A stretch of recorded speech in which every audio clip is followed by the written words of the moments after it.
Ready for a new level of control over where your global cards are used? Sign into your mobile app to get started. Navigate to the card management section of the app. Tap View Cards. Select your card, then click on More Card Controls.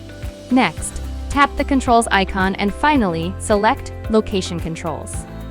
From this menu, select Region Shield to control specific parameters. First, you'll want to allow location access so we know where you're at in the world. Then, type in a region you want to set limits for: city, state, or even zip code. Frequent traveler? You can add as many regions as you'd like. You can also add international destinations with travel dates.